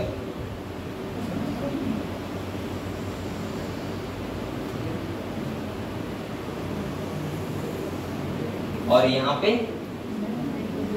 नॉट रिक्वायर्ड, कोई जरूरत यहाँ पे नहीं है। ठीक है, अच्छा ये बताओ स्लो कौन सा होता है, फास्ट कौन सा होता है? तो ये होता है स्लो, वो होता है फास्ट। और ये कैसा होता है? फास्ट। लेकिन कौन सा? दूसरा सुनो, ये स्लो तो होता है लेकिन सबसे ज्यादा जगह पे कौन सा होता है? यही वाला। अब वो कैसा होता है? बहुत कम जगह पे, मतलब मोस्टली बहुत कम जगह पे। तो मैं क्या बोलूं इसके लिए? बताओ, ज्यादा होने का मतलब क्या होता है? मोर।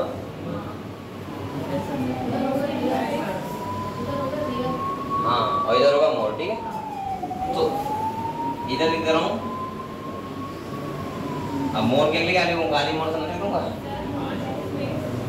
नहीं नहीं, मोर लोकेशन लिख दूं?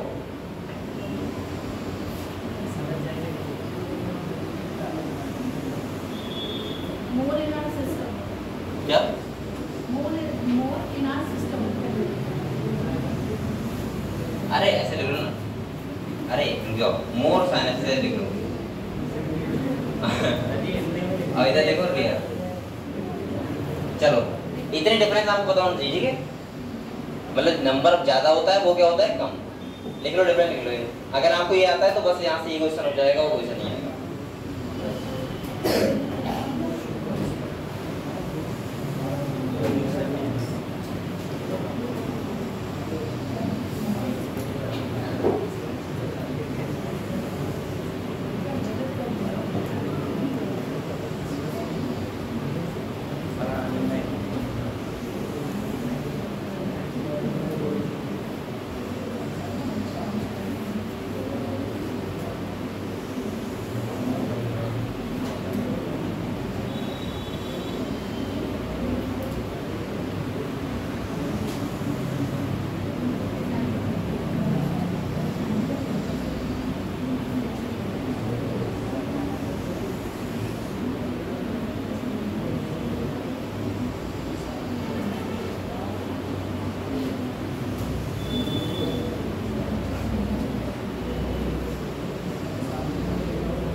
यहाँ पे लिखे लो।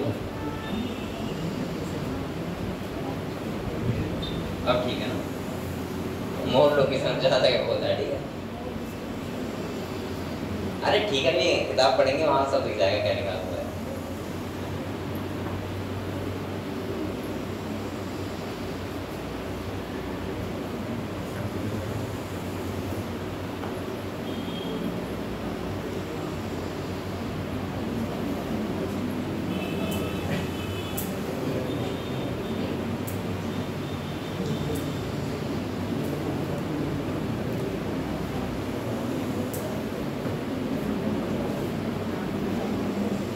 इस चैप्टर का एक ही हमारा टॉपिक बचा है ब्रेन, इसके बाद है ना।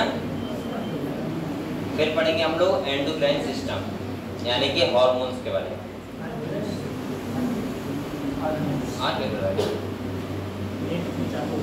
हाँ उससे अब आने की 2 दिन बाद आपका नर्वस वो एंडोक्राइन सिस्टम स्टार्ट हो जाएगा, ठीक है। मतलब 2 दिन छुट्टी है ना, 1 तारीख और 2 तारीख, ठीक है। 2 तारीख को महात्मा गांधी जी पैदा हुए थे, उनका जन्म लिया था, और लाल बहादुर शास्त्री भी जन्मे थे। अगर आप लोग गीत गाओ तो आप बोला देंगे 2 तारीख को बताओ हैं?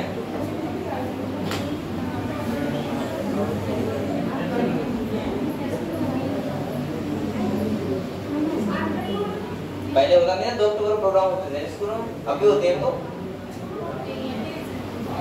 2 अक्टूबर को। हाँ स्कूलों में आया जाता है, बच्चे गाने गाते हैं ना।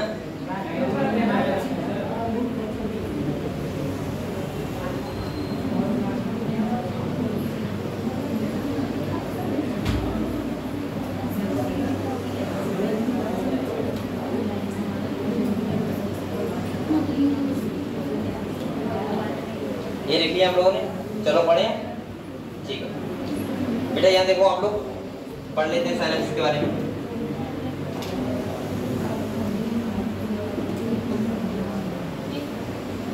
अब ये कह रहा है ट्रांसमिशन ऑफ इम्पल्स। अब देखते हैं क्या कह रहा है, ये देखो बेटा कह रहा है अब आप लोग बातें मतलब थोड़ी देर। कह रहा है a nerve impulse is transmitted from one neuron to another through junction called synapses। जहाँ पे एक न्यूरॉन से दूसरे न्यूरॉन में कोई भी एक्टिविटी जाता है या नर्व जाती है उसको क्या बोलते हैं, उस डिस्टेंस को साइनेप्सिस जहाँ पे होता है। कह रहा है a synapse is formed by the membrane of a presynaptic neuron and a postsynaptic neuron। Pre मतलब पहले वाला, पोस्ट मतलब बाद वाला न्यूरॉन। कह रहे हैं which may or may not be separated by a gap, और इसे बोलते हैं हम लोग साइनेप्टिक क्लेफ्ट। ये कह रहा है कोई एक गैप होता है, हो भी सकता है वो नहीं भी हो सकता है, उसको हम लोग बोलते हैं साइनेप्टिक क्लेफ्ट, यानी कि जो 2 न्यूरॉन के बीच का गैप। अगले कह रहे हैं there are 2 type of synapse, मैंने बताया था इलेक्ट्रिकल साइनेप्सिस एंड, अच्छा नाम से लग रहा है केमिकल, मतलब जहाँ केमिकल मतलब भाई न्यूरोट्रांसमीटर की रिक्वायरमेंट हो, और जहाँ ना हो वो कौन सा है, इलेक्ट्रिकल। हाँ जो अगले कह रहा है एंड, अब देखो बेटे कह रहा है at electrical synapses the membrane of pre and post synaptic neuron are very close proximity, कहाँ होती है, बिल्कुल पास पास होते हैं। और कह रहा है electrical current can flow directly from one neuron into the other across the synapses. ये कह रहा है जो इलेक्ट्रिकल साइनेप्सिस होते हैं वहाँ पे साइनेप्टिक नोड यानी कि प्री साइनेप्टिक न्यूरॉन और पोस्ट साइनेप्टिक न्यूरॉन बहुत क्लोज पास पास होते हैं। तो इसका मतलब ये है कि वहाँ पे साइनेप्टिक क्लेफ्ट क्या होता है, ऑलमोस्ट एब्सेंट होता है, और उससे क्या होता है इसीलिए वो फास्ट भी होता है। मैंने कहा था अभी फास्ट इम्पल्स ट्रांसफर करता है। और कह रहा है transmission of an impulse across electrical synapse is very similar to impulse conduction along a single axon. बेटा सिंपल ही होगा क्योंकि वहाँ पे क्या होता है, वहाँ पे तो इलेक्ट्रिकल है ना, वहाँ पे जैसे हमने अभी पढ़ा है एक्सॉन वाले पार्ट से कैसे सोडियम पोटेशियम आयन का यानी कैसे इलेक्ट्रिकल पोटेंशियल जनरेट होता है, सोडियम पोटेशियम आयन का एक्सपेरिमेंट होता है, ऐसे यहाँ पे होगा। तो बिल्कुल कैसा होगा, सेम। कह रहे हैं impulse transmission across an electrical synapse is always faster than that across a chemical synapses, यानी कि इलेक्ट्रिकल साइनेप्सिस क्या होता है, फास्ट करता है transmission compare to chemical synapses के। और कह रहे हैं electrical synapses are rare in our system, यानी कि इलेक्ट्रिकल कैसा होता है लेकिन बहुत कम जगह पाया जाता है, और जो केमिकल होता है वो मोस्टली हर जगह पे होता है, ठीक है। तो अभी आपने क्या देखा, पहला डिफरेंस साइनेप्टिक क्लेफ्ट एब्सेंट होता है किसमें, इलेक्ट्रिकल में। दूसरा साइनेप्टिक क्लेफ्ट एब्सेंट होगा तो इसका मतलब वहाँ न्यूरोट्रांसमीटर जरूरत नहीं है। तीसरा वो गैप खत्म होता है, इसका मतलब फास्ट होता है, बहुत तेजी से होता है। और चौथा बहुत कम जगह पाया जाता है, सही है। और दूसरा आप लोग एक और ध्यान रख लेना कि बिल्कुल ऐसे होता है जैसे हमने एक्सॉन का अभी पढ़ा था इम्पल्स ट्रांसमिशन, वैसे ही यहाँ पे होता है, ठीक है। अगले दो अब कह रहे हैं केमिकल बेटा।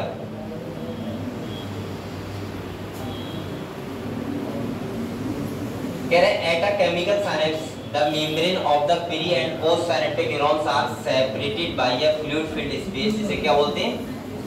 Synaptic cleft. अब अगले कह रहा है बेटा, कह रहा है do you know how the pre synaptic neuron transmit, हाँ पढ़ेंगे ही पढ़ेंगे, across the synaptic cleft the post synaptic neuron chemicals एक होता है किसमें? साइनेप्टिक नोब में, जिसे हम लोग क्या बोलते हैं? न्यूरोट्रांसमीटर। क्या बोलते हैं बच्चों? और इसका नाम क्या होता है वैसे? Acetylcholine. कह रहे are involved in the transmission of impulse at the synapse, the axon terminal contain vesicles filled with these neurotransmitter. When an impulse accelerates arrive at the axon terminal, it stimulates the movement of the synaptic vesicle toward the membrane where they fuse with the plasma membrane. ये देखो एक diagram बना हुआ है, देखो बेटा यहाँ देखो, आप लोग यहाँ पे आपको क्या दिख रहा है बताओ? देखो बच्चों ये बताओ, ये क्या है? ये एक्सॉन हो गया और ये एक्सॉन टर्मिनल हो गया। क्या हो गया? Axon terminal. इसके बाद ये क्या होगा? डेंड्राइट्स दूसरे का, और ये छोटे दिखा रहे हैं आपको, ये क्या है? न्यूरोट्रांसमीटर। क्या है? ये प्री साइनेप्टिक मेम्ब्रेन का मतलब पहले वाला न्यूरॉन का है, और ये क्या है? पोस्ट साइनेप्टिक न्यूरॉन मतलब बाद वाले डेंड्राइट्स का। और अगले कह रहा है रिसेप्टर होंगे यहाँ जो रिसीव करेंगे, और बीच के डिस्टेंस को हम लोग क्या बोलते हैं? Synaptic cleft. समझ गए डायग्राम क्या है? समझ गए? ऊपर है प्री साइनेप्टिक न्यूरॉन और नीचे वाला कौन सा है? Post synaptic neuron. ठीक है, ये उन्होंने इतना सा दिखाया है खाली, अगर पूरा दिखाते तो कैसा होता? जैसे मैंने आपको बताया था, ये डेंड्राइट्स, ये साइटोन, ये एक्सॉन, फिर एक्सॉन टर्मिनल, फिर डेंड्राइट्स, ऐसे होता है। पूरा दिखाते तो, लेकिन उन्होंने कितना लिया है? खाली इतना बस, ये वाला पोर्शन। ठीक है, डायग्राम जूम करके दिखाया। चलो यहाँ देखो बेटा क्या कह रहा है? कह रहा है membrane release the neurotransmitter in the synaptic cleft, the release neurotransmitter bind to the specific receptor, और कह रहा है present on the post synaptic membrane, this binding open ion channel allow the entry of ions which can generate a new potential in the post synaptic neuron. और कह रहा है the new potential develop may be either excitatory और inhibitory, और वो कैसा हो सकता है? एक्सक्रीटरी जनरेट भी कर सकता है, उसको रोक भी सकता है। ठीक है, तो आप लोग ये बताओ, आप लोगों को क्या करना है? सबसे पहले एक्सॉन वाले पार्ट पे, अगर हमें एक्सॉन लेने वाले पे पढ़ना है कैसे एक्सक्रीटरी जनरेट होता है, तो मैंने कहा दो कंडीशन ध्यान रखना, पोलराइज और डीपोलराइज। ठीक है, दूसरा आपको अगर साइनेप्सिस का ध्यान रखना है तो आपको ध्यान रखना है इलेक्ट्रिकल साइनेप्सिस और बस डिफरेंस याद रखना है। और यहाँ से कहाँ से क्वेश्चन बनाएगा? बस यही तो बनाएगा। ठीक है, अब हमारा नेक्स्ट टॉपिक स्टार्ट होता है, वो कौन सा होता है? तुम्हारा ब्रेन। क्या होता है? पानी है ना, कहीं बार पानी है।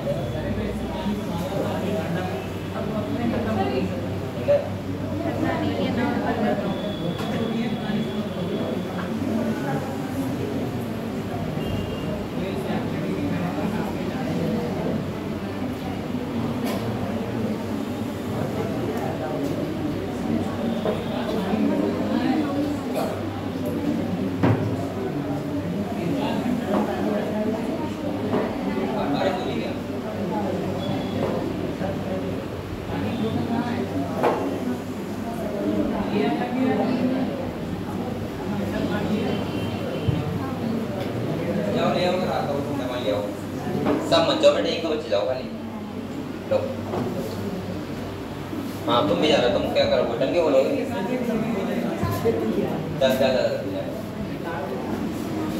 यही तो हो जाता है, एक और जाता है। आज नहीं आया, आज भी नहीं आया ना, ये नहीं है, ये जाता है। एक और बच्चा है, वो क्या नाम उसका? विराज, एजाज, हाँ वो भी हो जाता है।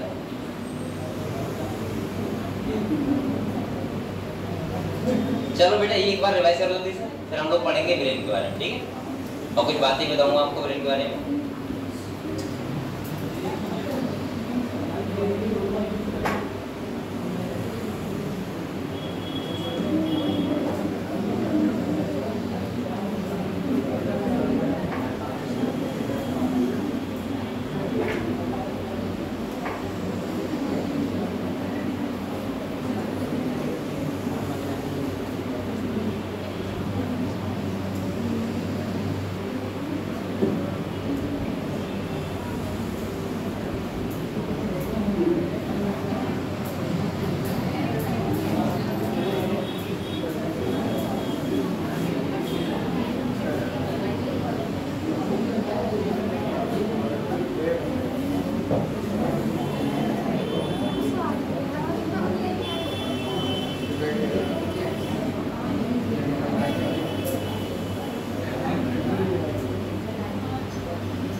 हो गया। चलो हम लोग नए टॉपिक पढ़ते हैं बेटा, ब्रेन के बारे में। किसके बारे में पढ़ते हैं? ठंडा है, ठंडा है।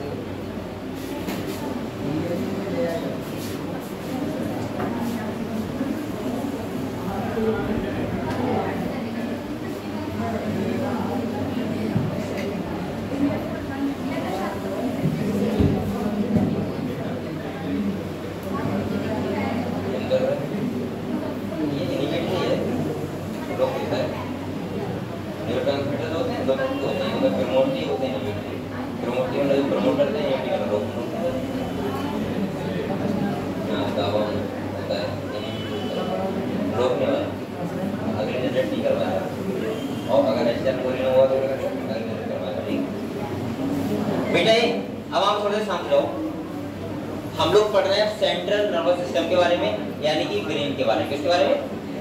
ब्रेन के बारे में। सबसे पहले आप लोग बताओ, आपको ब्रेन के बारे में क्या क्या डाउट है? डाउट मैं किताब बारे में पूछ रहा हूँ, तो आपके बारे में पढ़े।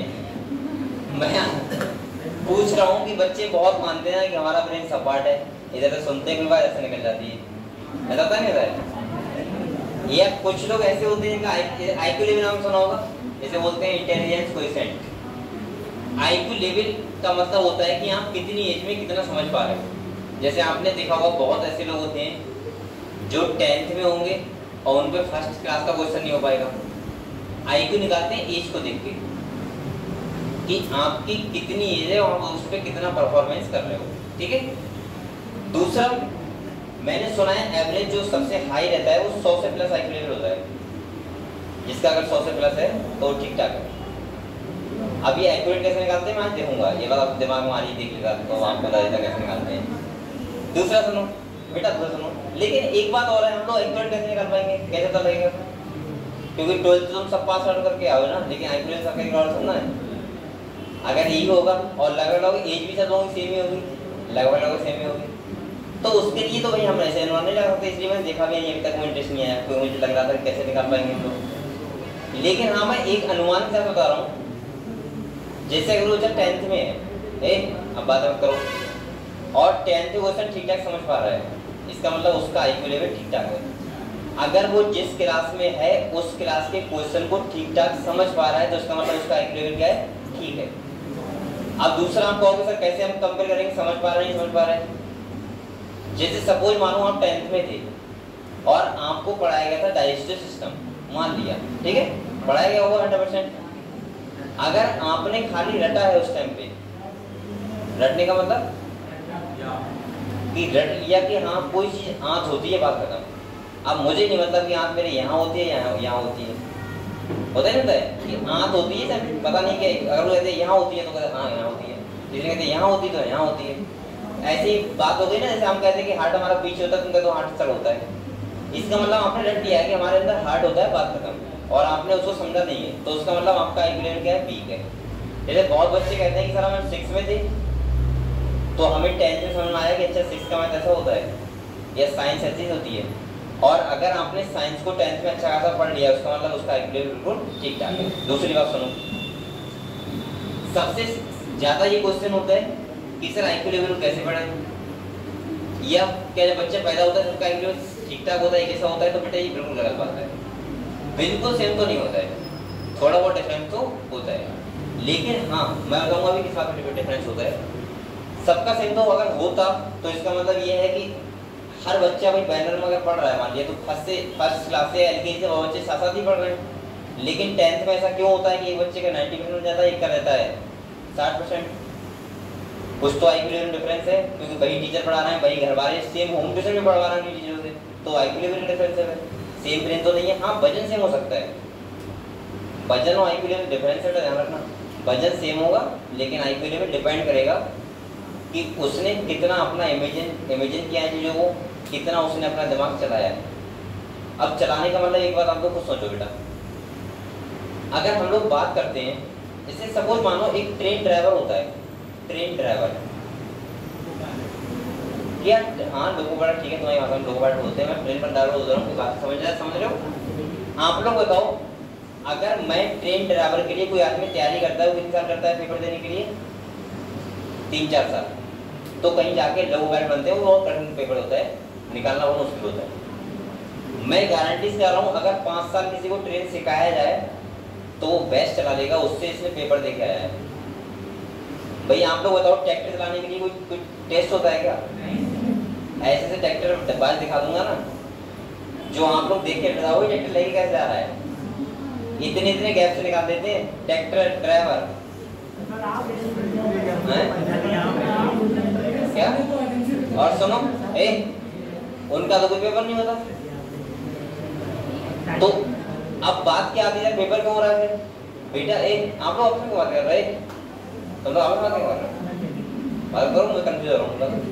अब सुनो, दूसरा ये बताओ मुझे, क्या ट्रैक्टर ड्राइविंग के लिए किसी को टेस्ट देना पड़ा? नहीं देना पड़ा, लेकिन फिर भी इतने हाई फाई ड्राइवर होते हैं कि आप लोग कल्पना नहीं कर सकते, और वो ऐसे ट्रैक्टर निकाल देते हैं। तब अब हुआ क्या, फिर पेपर क्यों हो रहा है ट्रेन ड्राइवर के लिए? बेटा इसलिए हो रहा है, वो आपका एक बार के लिए आईक्यू लेवल देखने आते हैं। फिजिक्स कभी ट्रेन चलाने में नहीं आएगी, ना कोई मैथ आएगा वहाँ पे, ना कोई रीजनिंग आएगी ये कि स्टूडेंट कौन सा है कौन सा नहीं है, लेकिन वो ये देखने का आना है तुम्हारा पेपर देख क्या तुम 3 घंटे में इतने क्वेश्चन कर पा रहे हो, इसका मतलब आपका आईक्यू लेवल क्या है, ठीक ठाक है।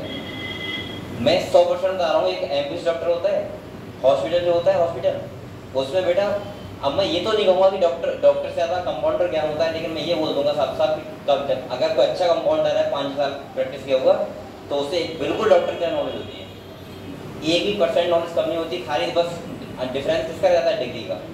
एक के पास एमबीबीएस डिग्री है और एक के पास नहीं है, बल्कि काम कंपाउंडर ज़्यादा करता है। और मैंने कई हॉस्पिटल में देखा है कि कभी कभी तो कंपाउंडर भी बता देते हैं कि आप लोग ये दवाई लेके चले आओ, मैं डॉक्टर साहब से पूछूँ कि डॉक्टर साहब कैसे लगा रहे हैं, कंपाउंडर लगा रहा है, उन्हें सब नॉलेज होती है। जैसे आप लोग देखोगे कि अच्छा हॉस्पिटल में तो बेस्ट कंपाउंडर होगा, सबसे ऊपर वाला, उसको सब नॉलेज होगी, और सैलरी सोचो कितनी उसकी कम होती है। अब डिफरेंस यहाँ किसका है, डिग्री का। अगर खाली, तो इसका मतलब अब आपको समझ रहा है कि डिग्री का मतलब क्यों है। जैसे आपका नीट पेपर क्यों हो रहा है बताओ, इसलिए हो रहा है कि आपका एक बार वो आईक्यू लेवल टेस्ट करने वाला, उसके बाद प्रैक्टिस आपकी वहीं जाके होगी। आपको 5 साल में पढ़ा दूंगा एमबीबीएस, लेकिन फिर भी आप इंजेक्शन लगाना नहीं सीखोगे, आपको सिखाया जाएगा बाद में। और बेटा जब आप सीख जाओगे तो आपको वहाँ पे प्लांट ये जेनेटिक्स जरूरत नहीं पड़ेगी, ना आपको पड़ेगी, हाँ ह्यूमन वैल्यू पढ़ सकती है, लेकिन आपको ये जरूरत नहीं पड़ेगी सेल डिवाइड क्यों कर रही है, लगभग आप सीख जाओगे ऐसे। तो मेरा मतलब ये है कि आप लोग अब ब्रेन को समझ पा रहे हो, ब्रेन का हम आईक्यू लेवल कितना भी तेज कर सकते हैं, कितना भी तेज, वो डिपेंड करता है कि आपने कितना अपना ब्रेन का प्रैक्टिस किया है। ब्रेन प्रैक्टिस का मतलब होता है आप कितने टाइप के क्वेश्चन लगा पा रहे हो, कितनी चीज़ों को जो मैं आज बोल रहा हूँ वो 1 महीने के बाद तक याद रख पा रहे हो, कितनी चीज़ों को आपने आज पढ़ा कल तक आप लोग याद रख पाए, उसका मतलब आपका आईक्यू लेवल बिल्कुल ठीक है। तो मैं ये बोलूँगा, अब आप कहोगे सर अगर हमें गॉड गिफ्टेड ही बेकार मिला है तो क्या करें? भाई गॉड गिफ्टेड कोई इंसान तेज होता है, ठीक है, लेकिन अगर कोई बच्चा कह रहा है सर मैं तो बचपन से ऐसा हूँ, मैंने आपको कई बार लिखवाया ये बात कि अगर कोई हार्मोन्स, अगर प्रेग्नेंट मदर है और उसके पास कोई हार्मोन्स कम है तो उसका मतलब बच्चे फर्क पड़ता है, बच्चे का आईक्यू लेवल पड़ता है, बच्चे मेंटली डांटे से पागल होते हैं, दिमाग से पागल हो जाते हैं।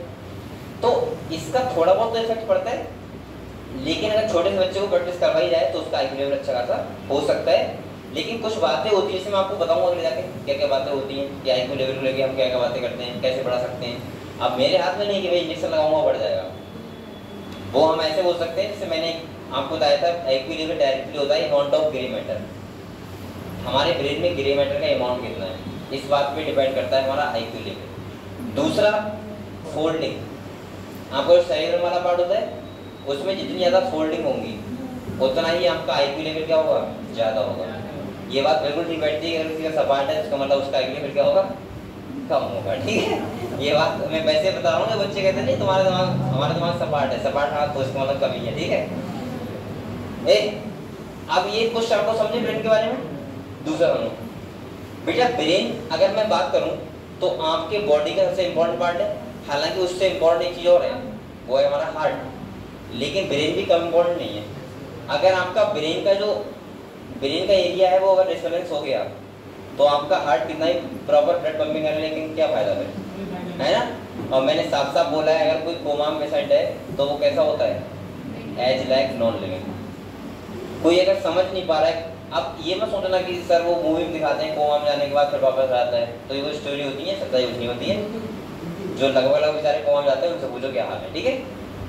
होता नहीं, आपने मूवी में देखा होगा, पहले प्यार वाला सीन बनाएंगे लड़का बेचारा आईएएस की मेहनत कर रहा है, उसके बाद उसको वो लड़की भेज देंगे कोमा में, अब वो बाद में आएगा तो भूल जाएगा तुम कौन है भाई।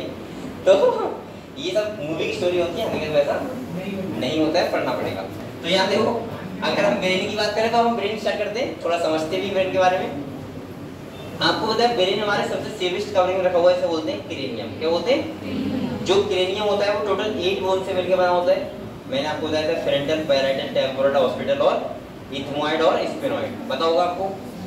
दूसरा बेटा अगर हम बात करें तो आपको पता होगा हमारी जो ब्रेन होता है उसकी मेम्ब्रेन्स को हम लोग बोलते हैं मेनिंजेस। क्या बोलते हैं? और हमारी 3 टाइप की होती हैं। पहला होता है पायामेटर, दूसरा होता है अरेक्नॉइड और तीसरा होता है डायामीटर। होता है, पता होगा ये बात। अगर हम अगले बात करें तो आपको पता है हमारे ब्रेन में 3 पार्ट में डिवाइड होता है, फोर ब्रेन, मिड ब्रेन और हाइंड ब्रेन। मैं एक बार लिख के आपको समझा दे रहा हूँ अच्छे से, फिर हम लोग पढ़ेंगे आराम से। अगर हम ब्रेन की बात करें बेटा यहाँ पे,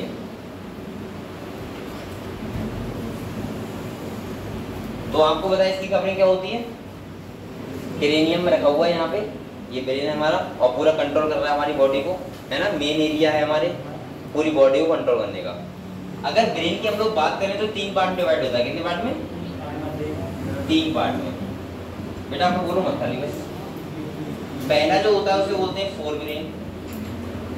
फोर ब्रेन का मतलब होता है तुम्हारा ऊपर वाला हिस्सा, वो कौन सा है? Fore brain. मिड वाला बीच का होता है, हाइंड ब्रेन मतलब नीचे वाला होता है। तो पहला आएगा फोर ब्रेन, दूसरा कौन सा होगा? मिड ब्रेन, और तीसरा होता है बेटा हाइंड ब्रेन।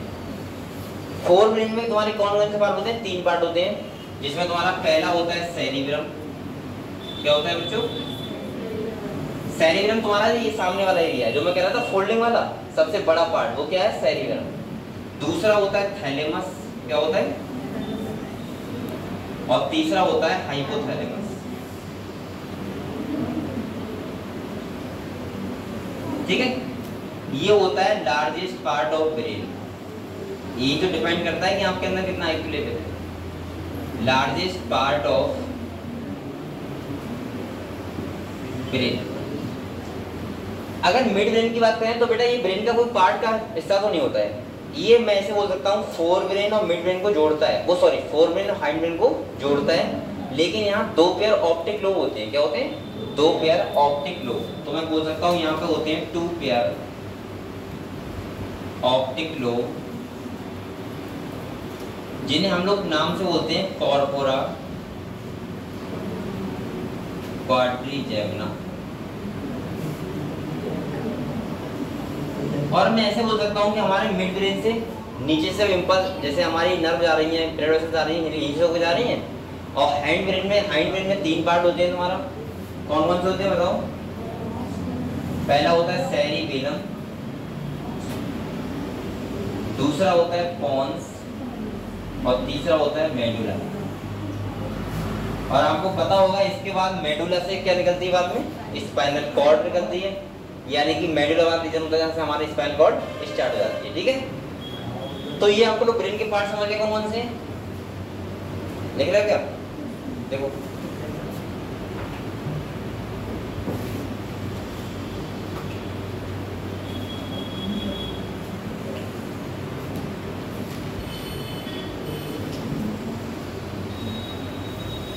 अच्छा, ये वाला जो पार्ट होता है सेरिबेलम, वो होता है सेकंड लार्जेस्ट पार्ट। कौन सा होता है बेटा?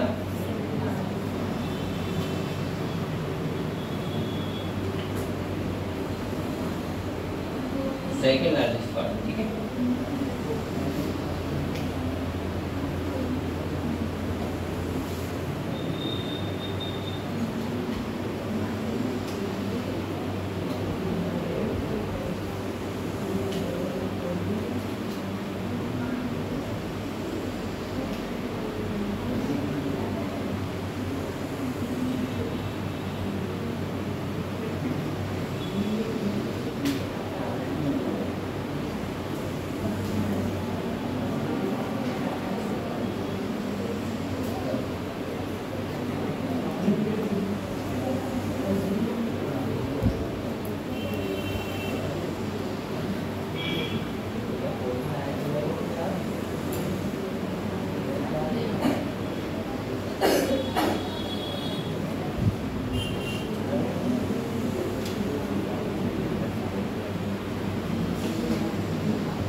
कौन सी क्लास में आ गए? एमएससी में। कौन सी क्लास में? एमएससी हो गया? एमएससी करने में हाँ ये नहीं भाई कहाँ तुम वहाँ से निकल पाओगे। तुम्हारे पूरे ग्रुप ने वहीं लिया होगा, तुम्हारे पूरे ग्रुप ने वहीं लिया होगा सबने। नमस्ते क्यों केमिस्ट्री हो रहा है? केमिस्ट्री अच्छी लगती है।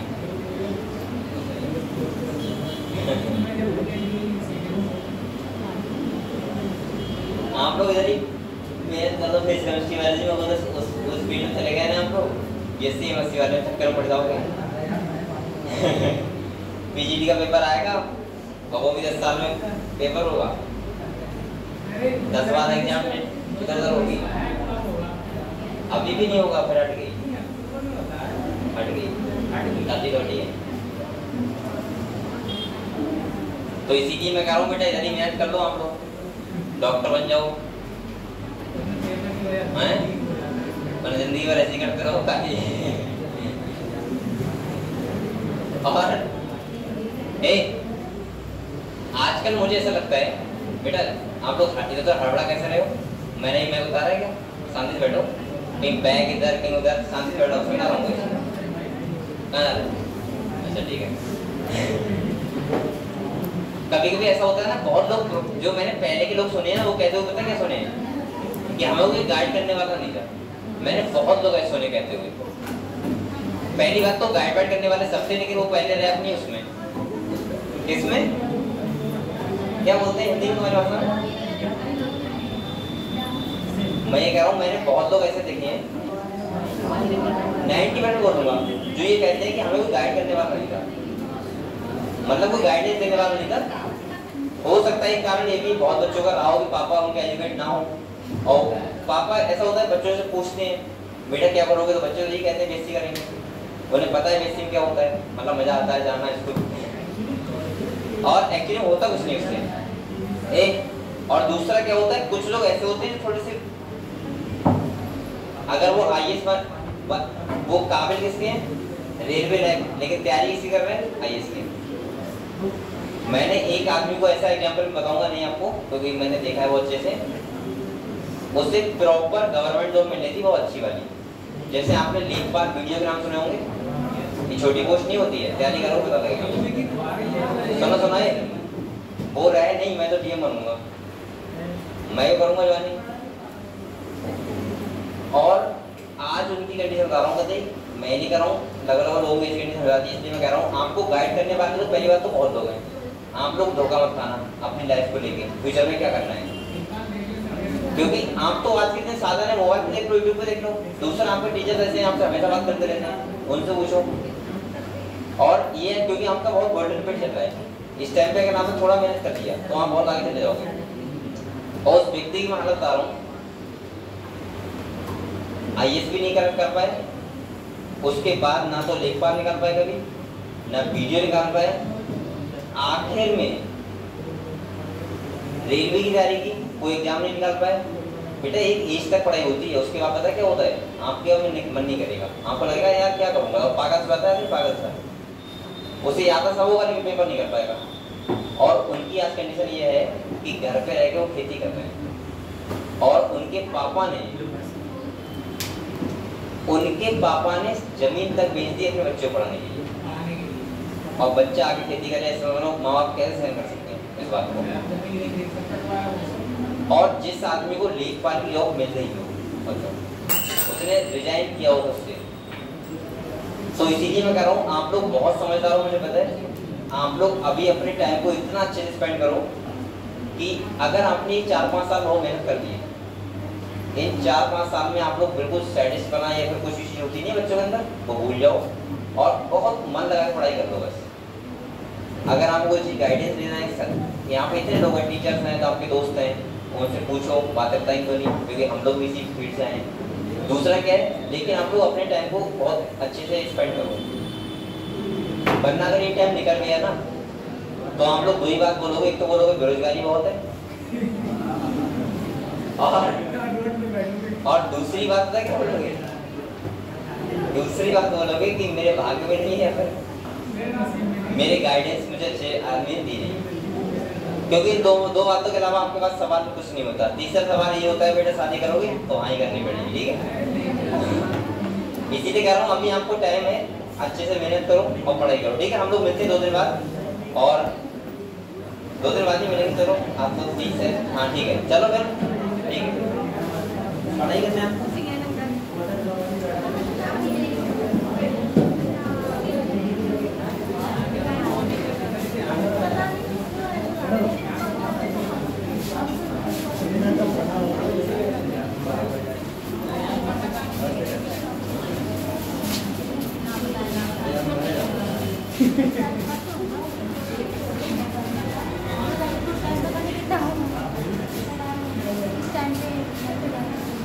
अरे टाइम सही हो